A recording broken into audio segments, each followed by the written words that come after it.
بالعلم بل بالأدب تنال أعلى الرتب فعش حياة العلماء وقرأ صنوف الكتب ودم على تواضع لا تفتخر بالنسب كفاك أن تخرج من دنيا الورى بالحسب بالعلم بل بالأدب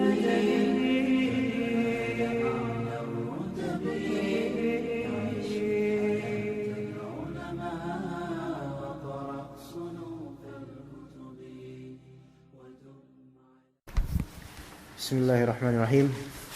Alhamdulillahi rabbil alamin wa bihi nasta'in ala umuri dunya waddin.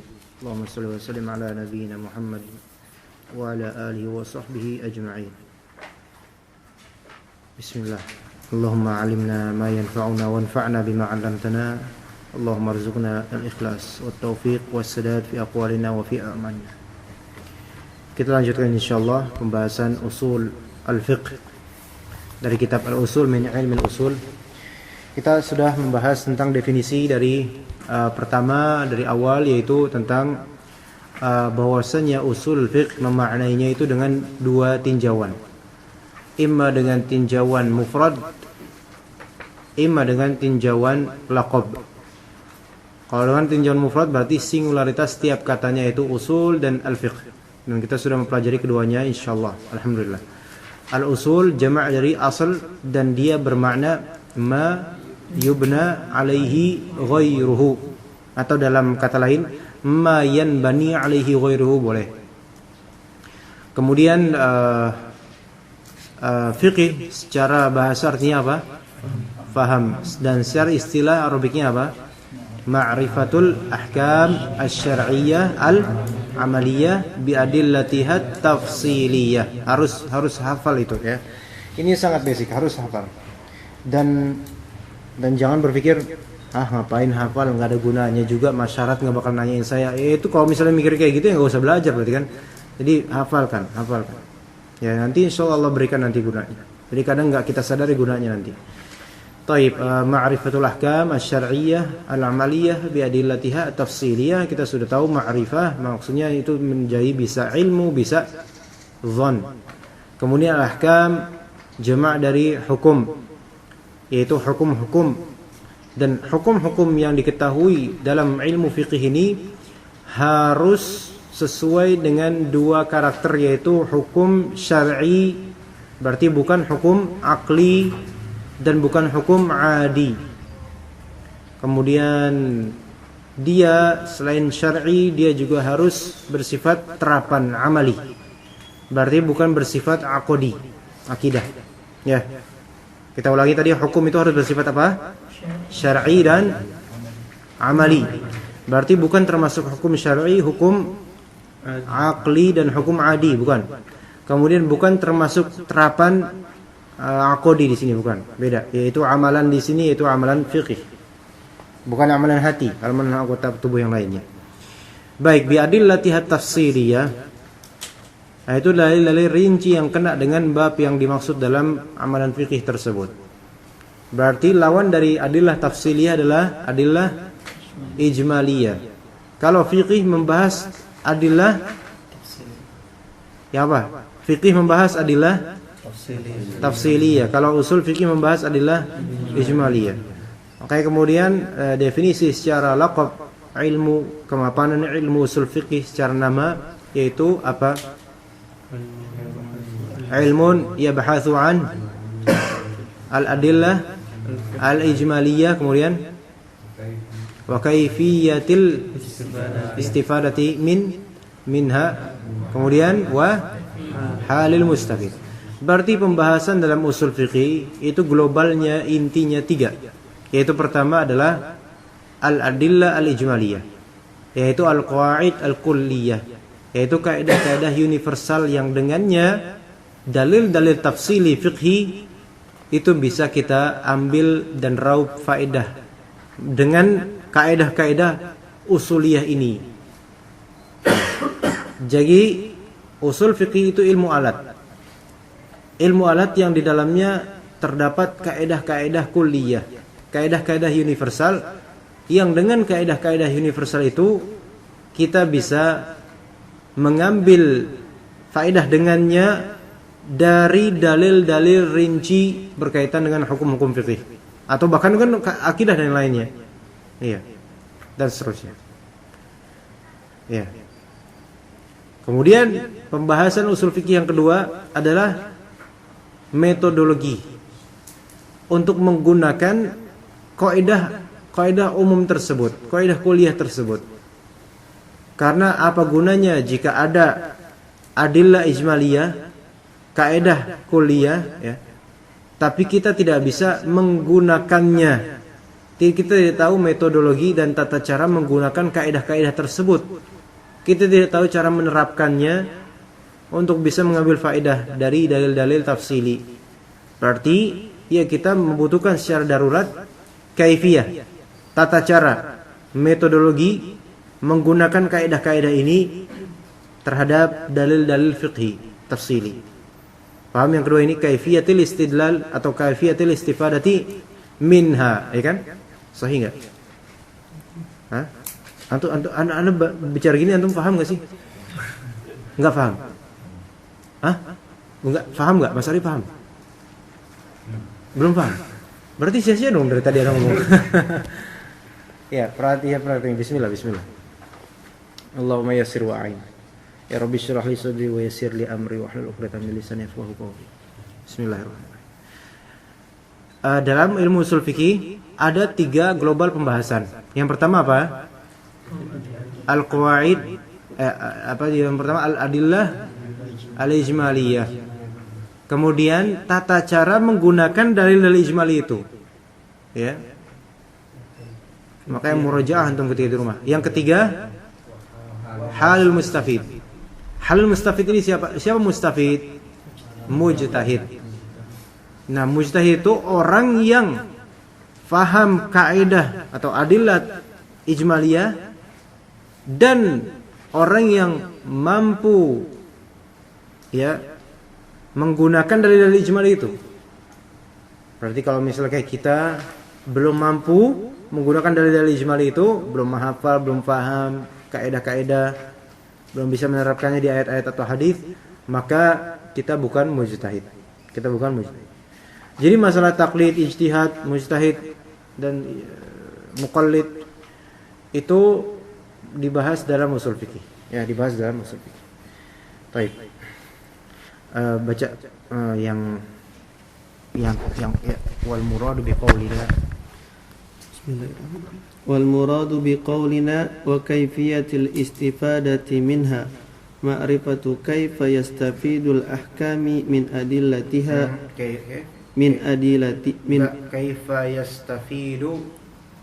kaifa yastafidul ahkamu min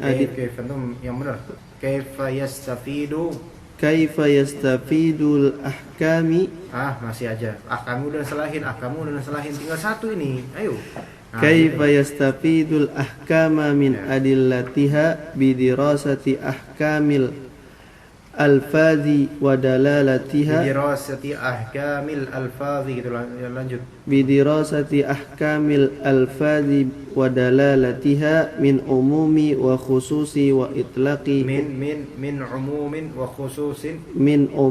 wa khususin wa itlaqin wa taqyidin wa nasikhin wa mansukhin wa ghairi dhalik fa innahu biidrakihi yastafidu min adillatil fiqhi ahkamiha. Alhamdulillah. Jazakallah khair.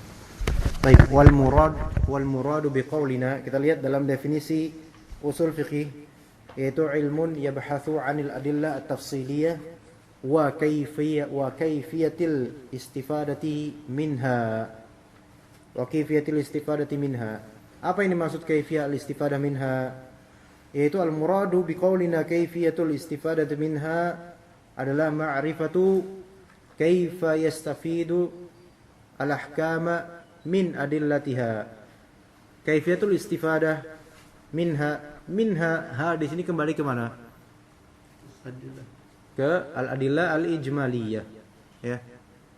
bagaimana caranya istifadah mengambil faedah dari adillah al-ijmaliyah, yaitu ma'rifah, yaitu mengetahui kaifa, bagaimana yastafidul ahkam, bagaimana seorang mujtahid itu yastafid, mengambil faedah berupa hukum. Hukum-hukum. Kan hukum-hukum itu kita dapat dari dalil-dalil, dan dalil-dalil tersebut untuk mengeksplornya membutuhkan ilmu alat, kaidah-kaidah kuliah.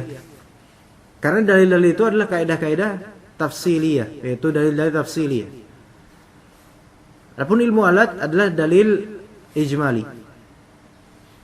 Nah, maka mengambil faedah hukum min adillatiha, dari adillah al-ahkam, itu dengan ilmu usul fiqh. Ya. Jadi usul fiqh bisa juga bermakna ma'rifah kaifa yastafidul ahkama min adillatiha. Iya. Oke. Bisa, udah paham di sini? Gimana? Yang lain udah paham? Mas Hari udah paham? Belum terlalu. Gimana cara memahami antum? Diulang. Ana ulangi, bismillah. Kaifi artinya apa? Tata cara kan? Baik. Begini, pertama, ketika kita tahu suatu kaidah, ya, tentu kaidah itu untuk diterapkan, bukan? Iya enggak? Bukan sekadar wacana, bukan? Kalau sekadar wacana ngapain belajar? Kalau sia-sia belajar tanpa terapan, kan? Nah, kalau kita udah tahu kaidah, pasti kaidah tersebut membutuhkan untuk diterapkan dengan tujuannya. Nah, dan ternyata cara menerapkannya pun itu ada cara tersendiri, ada qawanin, undang-undang, dan aturan tersendiri.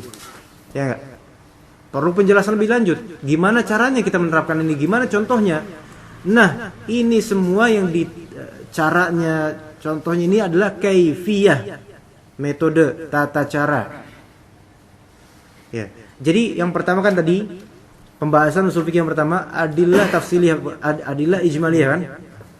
Nah, untuk membahas adillah ijmaliyah itu ada cara, untuk membahasnya ada pelajaran tersendiri dalam usul fikih. Dan tata cara ketika kita sudah tahu nih dalilnya, dalil ijmali, kaidah ini udah bertelur, kemudian kaidah itu tertelurkan. Dah, oh ini ada kaidah apa gitu kan.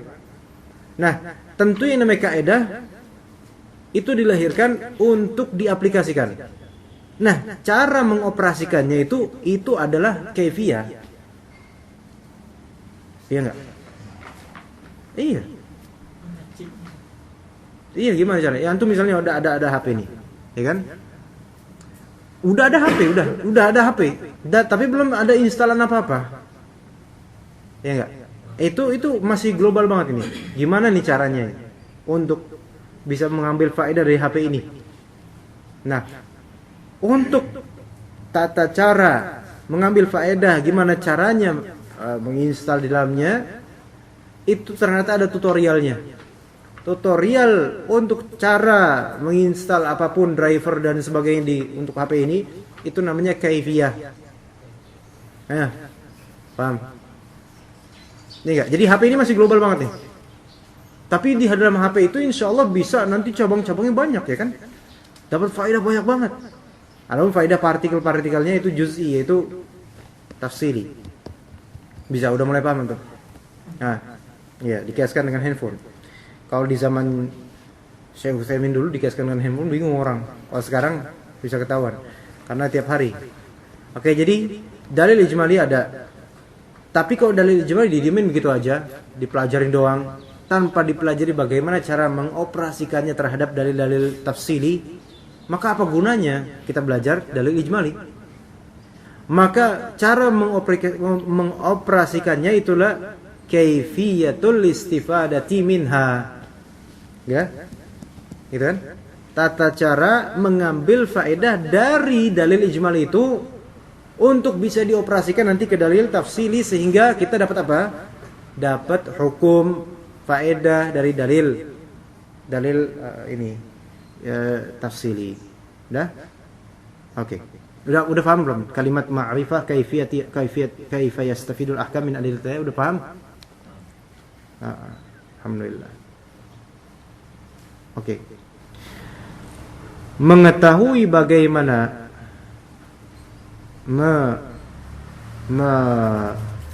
mengambil faedah hukum-hukum dari dalil-dalilnya itu dengan cara gimana? Bidirasati ahkamil alfazi wa dalalatiha. Itu caranya.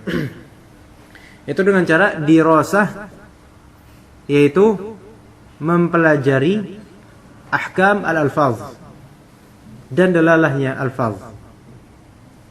Hukum-hukum lafal dan dalalah terhadap lafal tersebut. Hukum-hukum lafal itu maksudnya apa? Dan dalalahnya lafal, yaitu harus mengetahui lafal ini umum atau khusus. Ya, mengetahui lafal, hukum-hukum lafal dan maksud dari lafal itu masuknya ke usul fikih. Oh, ini lafal ini maksudnya umum. Oh, lafal ini maksudnya khusus. Itu pembahasan kayak gitu bukan pembahasan fikih. Pembahasan usul fikih. Ya, misal contohnya apa? Selalu itu contohnya. Waqimus shalah selalu. Baik, waqimus shalah. Waqimus shalah, dan dirikanlah oleh kalian salat, ya kan? Ini ada lafal as-shalah. Baik, sebelumnya ada lafal aqimu. Fi'il bukan? Fi'il. Pembahasan ini fi'il atau bukan itu pembahasan fikih atau usul fikih? Usul fikih.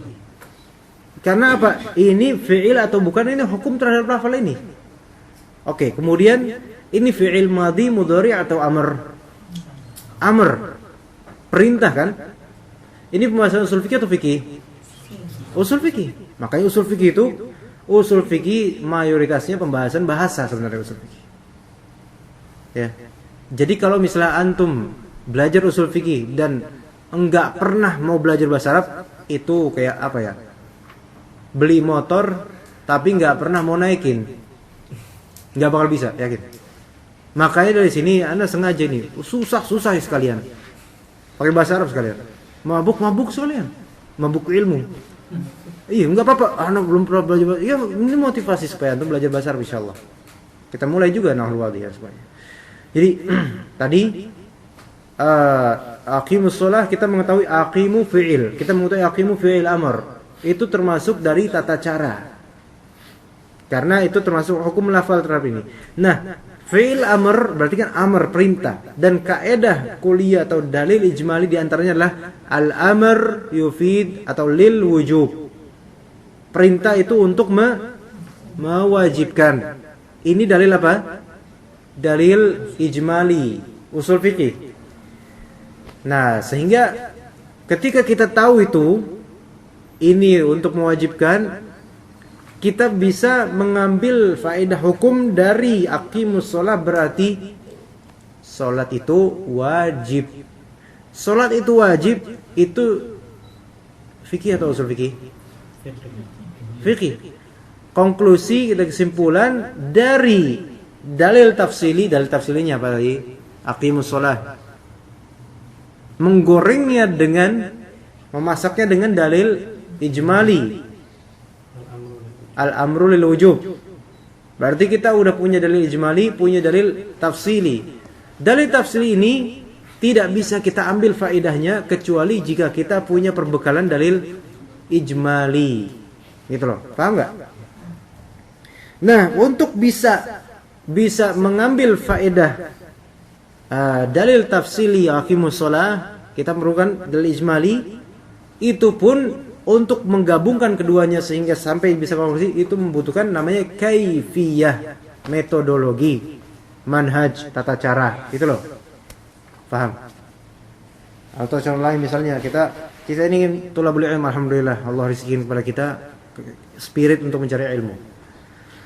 Seseorang wajib, thalabul ilmi fardhatun ala kulli muslim. Hadis dhaif tetapi maknanya sahih. Wajib untuk kita kerjakan mencari ilmu. Mencari ilmu itu wajib. Baik, alhamdulillah. Tapi kalau orang mencari ilmu tanpa dia bermanhaj maksudnya bermetodologi Ahlussunnah wal Jamaah, walaupun dia mencari ilmu yang banyak, pasti dia melenceng, enggak?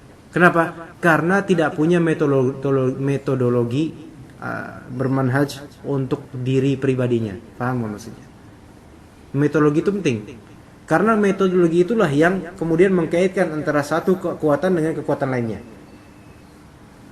Dia punya kekuatan apa? Dia punya kekuatan semangat mencari ilmu. Dia juga punya kekuatan apa? Kekuatan ilmu, tapi tidak punya manhaj. Makanya kalau kita lihat, kalau misalnya seorang yang memang dia tidak tahu tentang akidah, tidak mau tahu tentang manhaj, dia tahu tentang fikih banyak dan semangat mencari ilmu fikih, dia tetap aja kebid'ahan, ya enggak? Makanya kaifiyah itu penting. Sekarang dalil ijmali ada. Dalil tafsili ada. Kalau seseorang nggak punya metodologi, dia nggak bisa mematchingkan keduanya, nggak bisa mengambil faedah dari keduanya. Kalaupun dia memaksa diri tanpa metodologi, pasti dia tergelincir. Dan ini yang disebut berkata tanpa ilmu nanti jadinya. Itu bisa dipahami sini. Nah, contoh lain yang waktu itu pernah dicontohkan, ini berulang-ulang memang dicontohkan. Coba teman kan faedah ibroh dari belajar ini kan untuk dipahami, bukan mengejar target, maka nggak masalah kita lembet-lembetan. Tapi contoh yang pernah kita contohkan, ketika ibu kita minta belilah minyak tanah. Kalimat belilah minyak tanah ini dalil tafsili atau ijmali? Belilah minyak tanah ijmali. Tafsili, dalil fikih. Dalil fikih secara ini dong, enggak secara syar'i. Ya. Belilah minyak tanah. Ya. Belilah minyak tanah ini dalil tafsili, rinci, yaitu khusus untuk bab membeli minyak tanah, ya kan? Nah, kita untuk memahami kalimat membeli minyak tanah kan harus punya metodologi.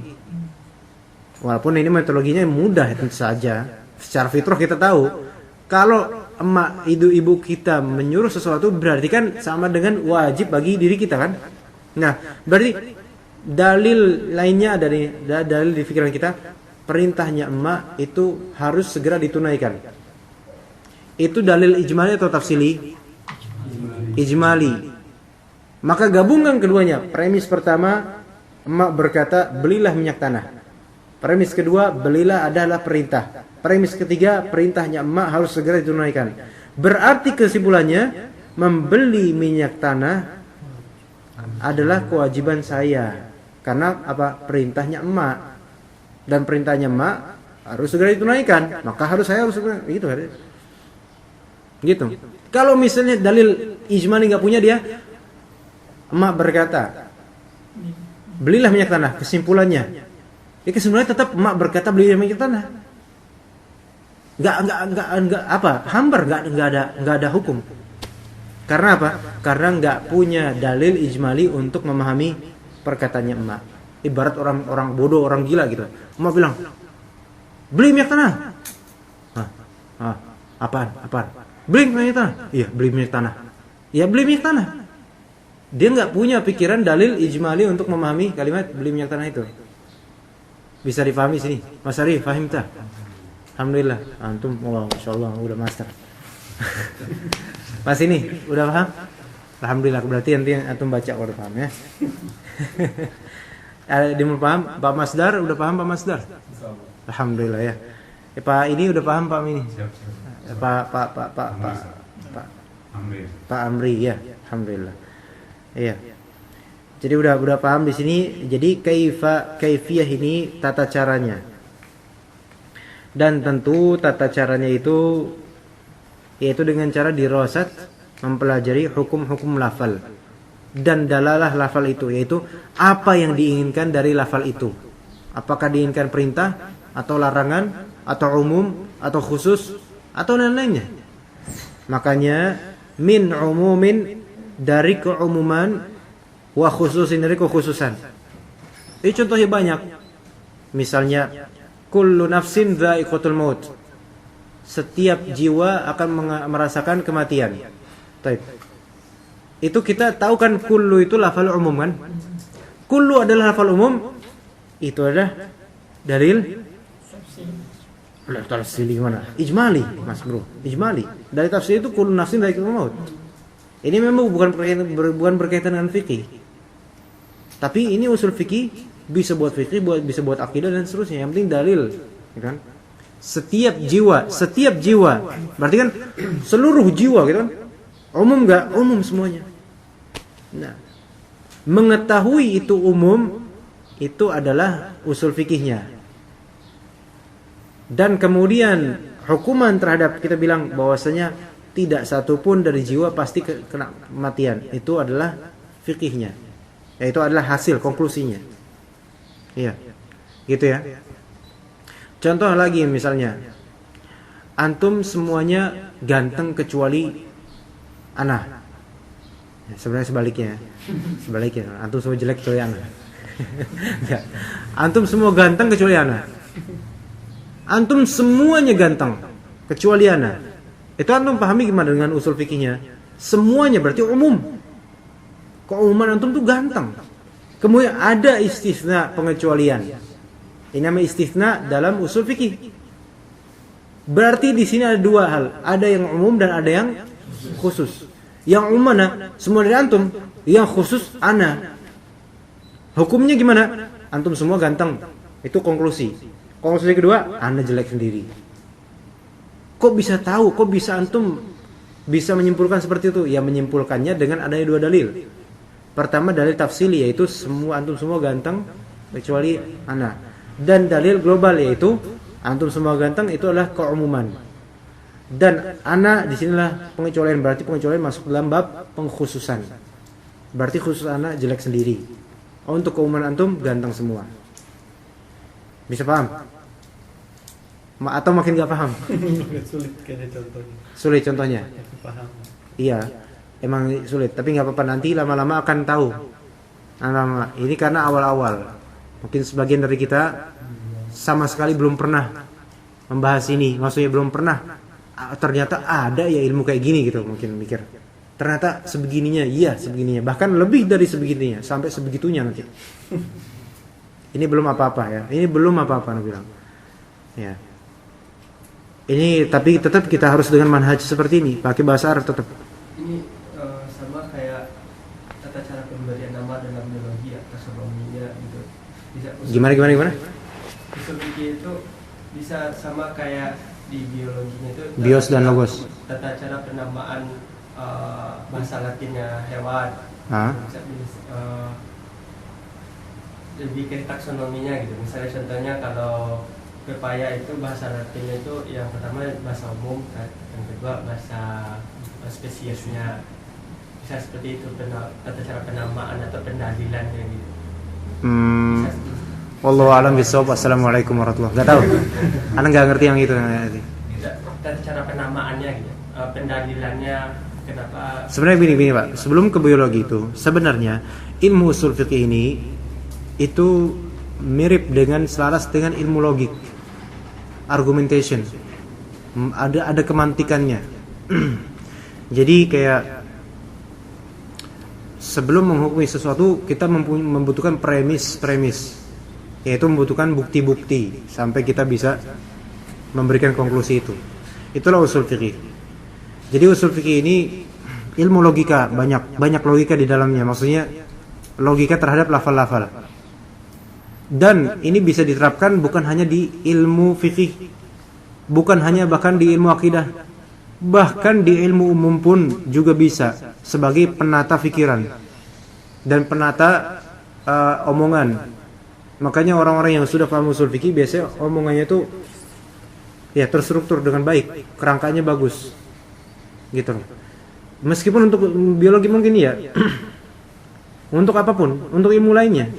Karena ini ilmu basic untuk segala macam pemahaman, segala macam ilmu bisa, gitu. Makanya tadi secara bahasa istilah itu juga masuk ke ilmu usul fikih juga.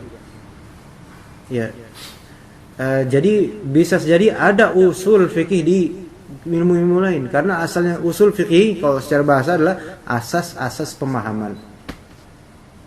Jadi kalau antum memahami sesuatu, Dengan memiliki basic usul fikih dengan struktur yang bagus, itu insya Allah lebih bagus lagi pemahaman antum, lebih tertata bagus.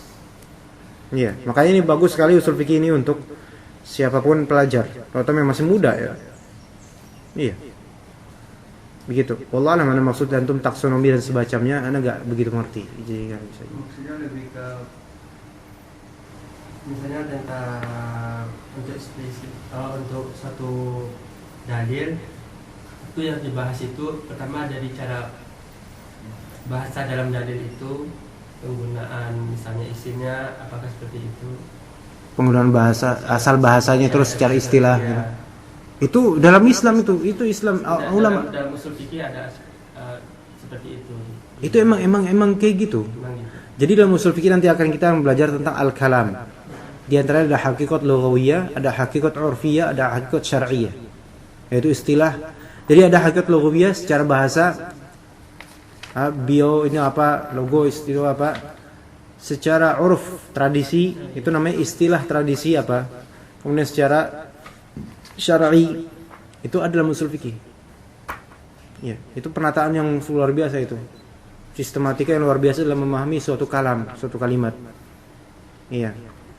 Karena bisa jadi satu kata itu bisa dimaknai secara bahasa asalnya, bisa dimaknai sebagaimana tradisi memaknainya, beda dengan bahasa sendiri. Kemudian yang ketiga bisa dimaknai dengan makna syar'i. Itu nanti ada masih jauh tapinya. Mungkin 4 atau 6 halaman, 7 halaman ke depan. Ini aja kita halaman ke 4 aja butuh waktu yang lumayan panjang, tapi nggak apa-apa. Nggak apa-apa. Iya. Gimana yang kaifiyah istifadah? Udah paham ya insyaallah ya? Insyaallah.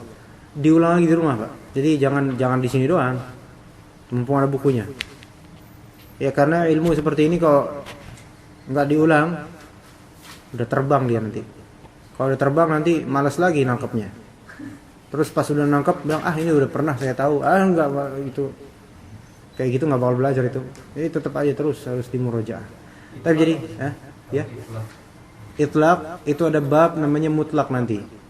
Lawan dari takyid. Ya. Itu adalah babnya nih. Jadi dalam usul fikih ada bab-bab, klasifikasi bab, ada yang akhbar, ada yang kalam, ada yang mutlak muqayyad, am khas, kemudian mujmal mubayyan, nasikh mansukh.